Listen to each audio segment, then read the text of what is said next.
Thank you very much. And why don't you join me in thanking Kellyanne Conway for her great work on the President's Commission to combat opiate abuse and addiction, and for her great words today. Kellyanne, thank you so much.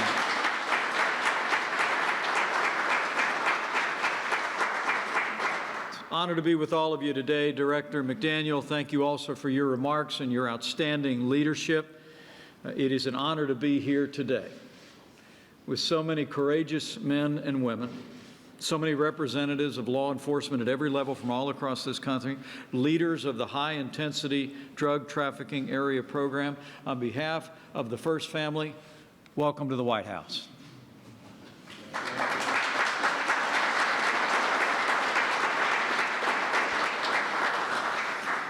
And while I get started, let me bring greetings from a friend of mine. We just finished up a meeting. It accounts for a little bit of my delay today. But I have to tell you, I sure do hope you all know what people who wear the uniform of law enforcement, I think, know all across this country. You have a champion in the 45th President of the United States of America, and I bring greetings and gratitude from President Donald Trump.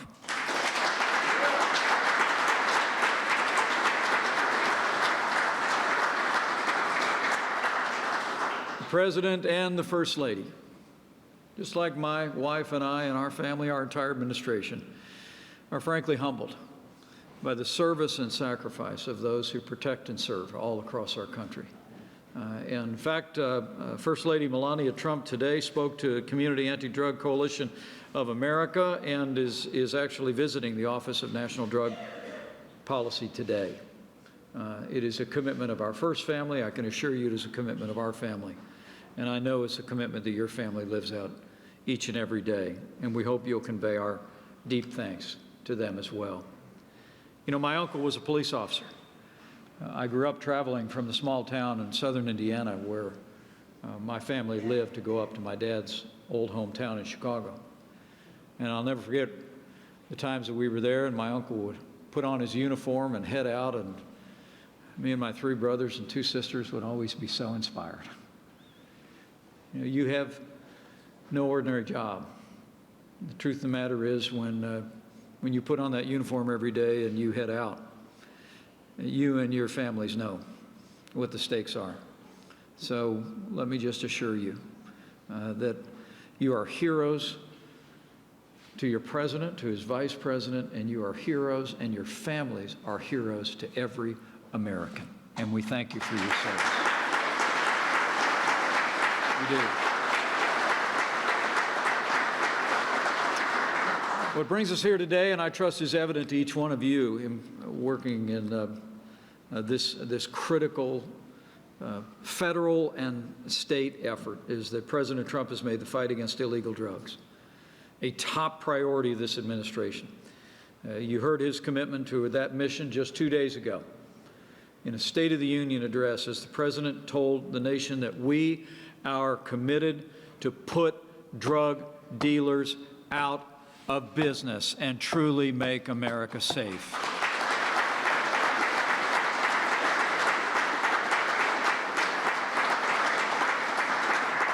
And for more than 30 years, all of you involved in the high-intensity drug trafficking area program, HIDTA for short, have played a critical role in the fight against drug trafficking. You target places where the drug crisis is at its worst, the counties where the overwhelming majority of illegal narcotics are smuggled into our country and into our communities. You literally are on the front lines in the war against illegal drug abuse and addiction. To combat the crisis, the HIDTA program has forged unprecedented cooperation, evident here today in this room, between federal, state, local, and tribal law enforcement authorities, from the FBI to the DEA to city police chiefs and county sheriffs. It is a nationwide, every-level commitment to combat drug abuse and addiction in America, and we are grateful for your leadership and service. We truly are.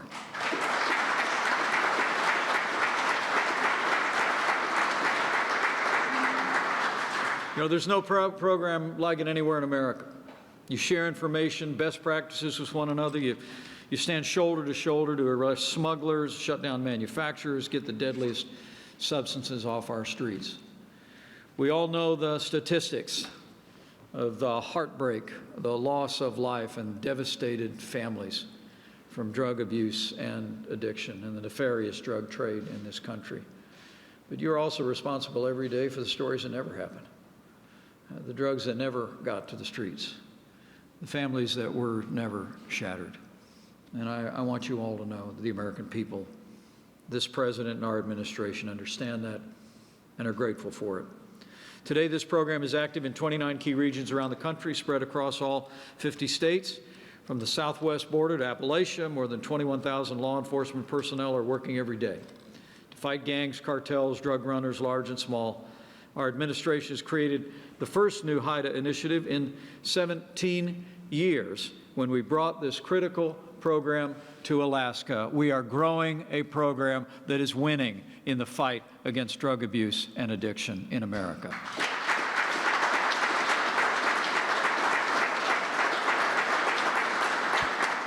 And this program has been a great success. Our first year in office, the men and women of the HIDTA program broke up smuggling rings with ties to major transnational criminal organizations. You disrupted or dismantled more than 2,700 drug trafficking and money laundering organizations. You also got more than 23,000 firearms off our streets and made more than 90,000 arrests. All told, you seized more than $16 billion in illegal drugs. Thanks to your courage and dedication, those drugs never reached our streets, our cities, our families. The American people are grateful.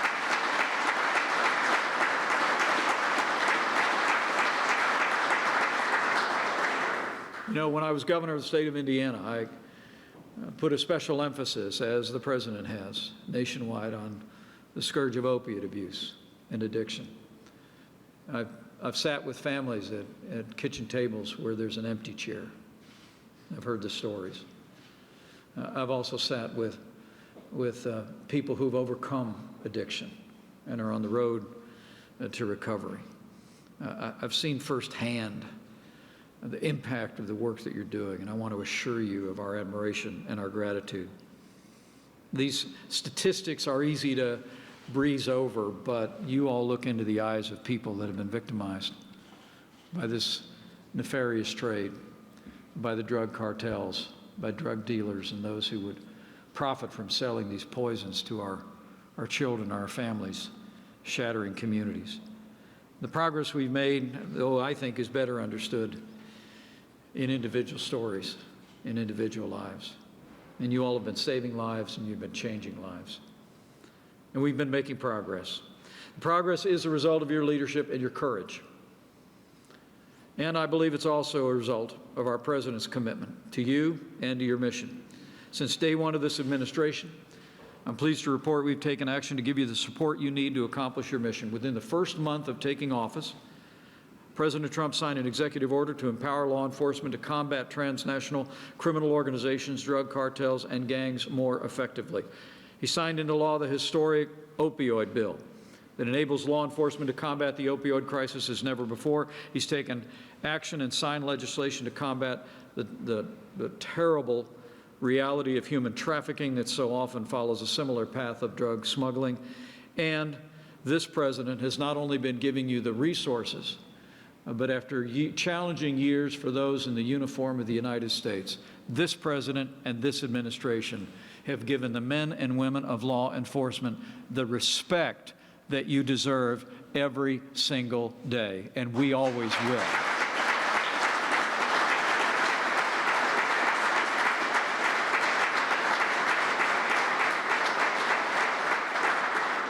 We're fighting for you because we know every day you're fighting for the American people. You're considering the lives of others more important than your own. And we know it's a calling. And it's a profound calling that involves sacrifice for you and your families. But you're making a difference.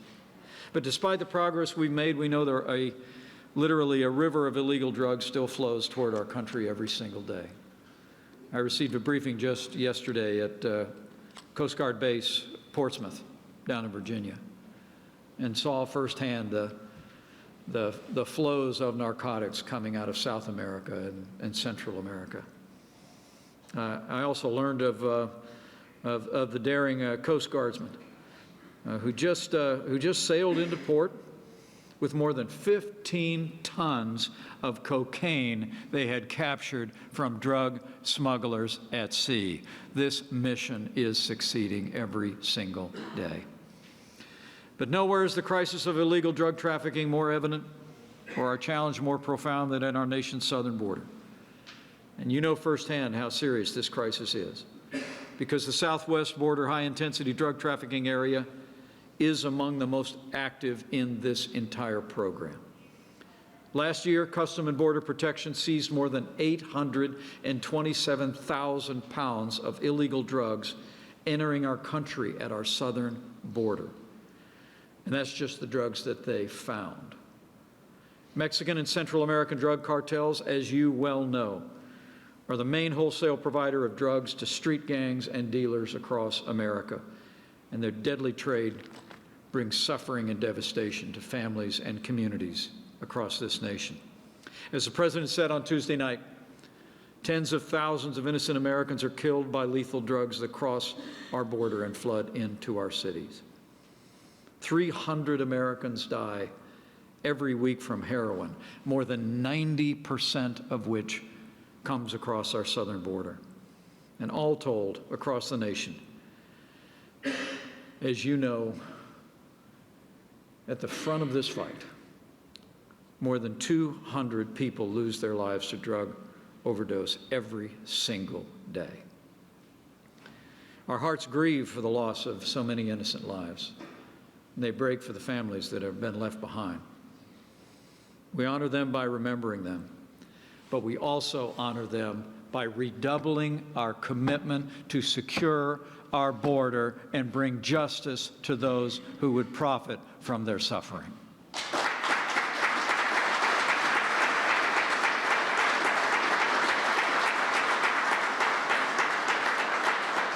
Just last week, Director Carroll unveiled our administration's national drug control strategy. He described it aptly as a strategy of action, and so it is.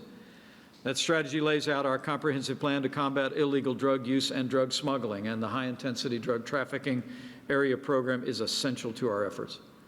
We believe in combining the capabilities of the federal government and the expertise of local law enforcement.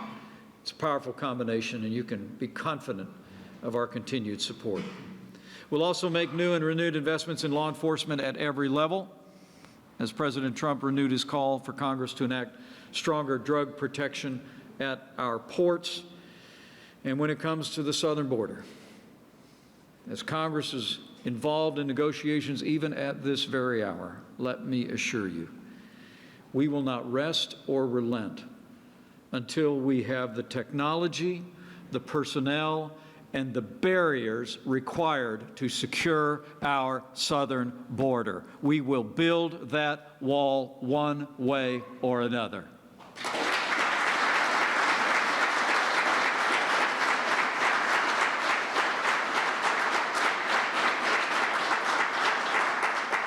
So thank you again. Thank you again for your presence here today, but more importantly, thank you. Thank you for your service. I said before when I started I remember looking up at my uncle when he would walk out the door in that uniform. And frankly, all the heroes in my life are people that wear uniforms. Men and women of our armed forces. I'm the son of a combat veteran from Korea, and I'm the proud father of a United States Marine. And I couldn't be more proud of the men and women of the armed forces of the United States of America. But let me assure you, the pride that every American feels for those who serve in that uniform equally applies to you. And we know it seemed fashionable in recent years to criticize law enforcement officers whenever tragic circumstances would develop in communities around the country. But I want to assure you that this president's attitude, our attitude, is emblematic of the attitude of people all across this country. who feel gratitude to each and every one of you and to your families for the service that you render as you protect and serve our communities. And in this fight against drug dealers, drug abuse, and addiction at every level of government, I want you to know that you have the support of this president, this administration, but also know you have the support of the American people. And one other thing, I want to assure you that you have the prayers of millions of Americans every day who understand that you have no ordinary jobs. I mean, the truth of the matter is, as you walk out the door in the morning and you kiss your loved ones goodbye, you know and they know you have no ordinary job. And so just know that you go with our support, our renewed determination to give you the resources and the tools you need to drive this mission forward at every level of government, to protect our families and confront the scourge of drug abuse and addiction and drug dealing as never before in this country. But also know that you go with our prayers. And my prayer today would be to claim those ancient words that no harm would befall you, no disaster would come near you, that He would guard you in all your ways as you protect and serve the American people. So thank you. God bless you. Stay on it, and we'll stay with you every step of the way.